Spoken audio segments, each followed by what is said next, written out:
I have decided to bite the bullet and to discuss the one thing that I've been avoiding, mainly because it angers me when I think about it. Manifest destiny.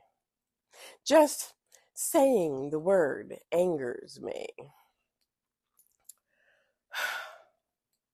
Manifest destiny. Let's talk about it. Now, I'm going to let you know right now that this is a high level, oversimplified explanation of manifest destiny. I think we'll do a series on manifest destiny later on, but right now, this is high level. So, what is manifest destiny? It was the 19th century belief that Americans were destined to expand westward across North America, despite the fact that there were people already living in this country. Yes, I added that last part. Okay. Its advocates believed that they were destined by God to spread democracy and capitalism across the entire North American continent. The term manifest destiny was first used in 1845 by John L. O'Sullivan, editor of the United States magazine Democratic Review, in an essay on why the United States was justified in annexing Texas. He was protesting European, specifically French and British, intervention in United States affairs. O'Sullivan believed that the Europeans were acting for the avowed object of thwarting our policy and hampering our power, limiting our greatness, and checking the fulfillment of our manifest destiny to overspread the continent allotted by the providence for the free development of our yearly multiplying millions. The belief was rooted in American exceptionalism. American exceptionalism is the belief that the United States is either distinctive, unique, or exemplary compared to other nations. Yes, implying the inevitable spread of the Republican form of governance. It was one of the earliest expressions of American imperialism in the United States of America.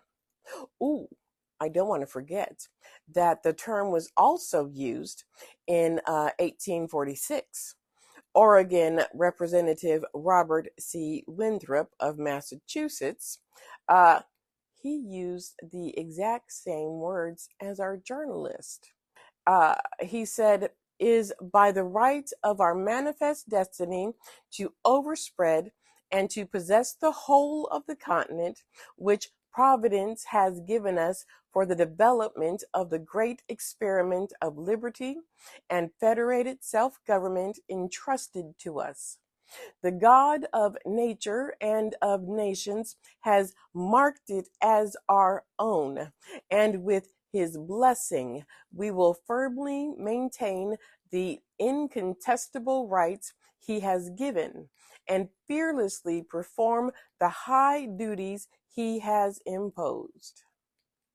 Remember, it was the belief that God had ordained these white people to spread across the continent, even though there were people already living here.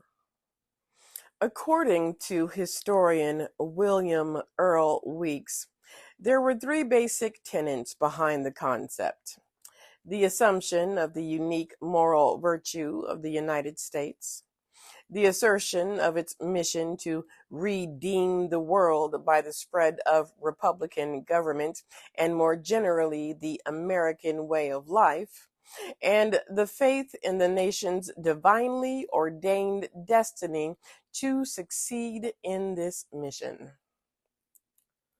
The audacity. John Quincy Adams wrote his father, John Adams, the whole continent of North America appears to be destined by divine providence to be populated by one nation, speaking one language, professing one general system of religious and political principles, and accustomed to one general tenor of social usages and customs. For the common happiness of them all, for their peace and prosperity, I believe it is indispensable that they should be associated in one federal union.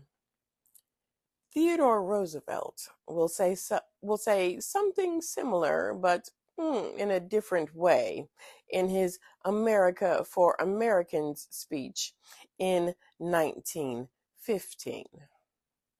John Quincy Adams, a proponent of manifest destiny, would orchestrate the Treaty of 1812, which established the border between British North America and the United States as far west as the Rocky Mountains, and provided for the joint occupation of the region known in American history as the Oregon Country. He negotiated the Transcontinental Treaty in 1819, transferring Florida from Spain to the United States and extending the U.S. border with Spanish Mexico all the way to the Pacific Ocean. And he formulated the Monroe Doctrine of 1823, which warned Europe that the Western Hemisphere was no longer open for European colonization because the United States wanted to colonize the Western Hemisphere. Yes. In, what was it? 1896 election, the Republicans recaptured the White House and held on to it for the next 16 years. During that time, Manifest Destiny was cited to promote overseas expansions. They didn't want to stop at the borders of the continent. No, they wanted to go overseas. For example, when President William McKinley advocated annexation of the Republic of Hawaii in 1898, he said, "We need Hawaii just as much as a good deal more than we did California. It is manifest destiny." That same year, the United States also acquired Guam, Puerto Rico, and the Philippines. Did you know that we colonized those countries? That those are territories of the United States? Did you know that? Some of you may not have known that we have colonies. To this day, we have colonies. What is manifest destiny responsible for? Well, a whole host of atrocities. A whole host of atrocities. And the growing of this nation. Manifest Destiny played an important role in the development of the Transcontinental Railroad. Or how about the Louisiana Purchase in 1803? Then there was the annexation of Texas as a slave state in 1845.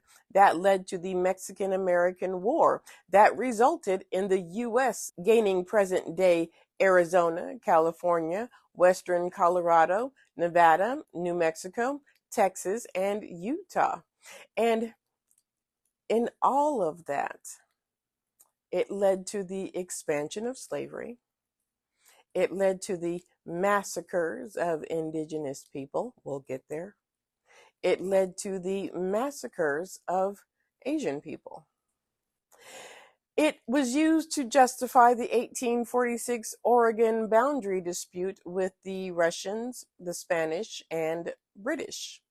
Obviously, the United States won. But the most heinous thing that manifest destiny is responsible for is the settler colonial displacement of indigenous Americans. Settler colonialism is when colonizers and settlers invade and occupy territory to permanently replace the existing society with the society of the colonizers, which is exactly what the English did to the Native Americans. It led to broken treaties, massacres, enslavements, residential schools, and the Trail of Tears. Continental expansion, aka Western expansion, explicitly meant the occupation and annexation of Native American land, sometimes to expand slavery. Two evils at the same time. The United States continued the European practice of recognizing only limited land rights of indigenous peoples. Let's use Thomas Jefferson as an example. He believed in assimilation, and if assimilation didn't work, he believed that the Native Americans should be unalived. Yes. He facilitated the Louisiana Purchase in 1803 and was part of the Indian Removal Act and laid the groundwork for removing Native American tribes further and further into eventual small reservation territories. He was one of the main political voices who believed that Native Americans would be better off moving away from white settlers.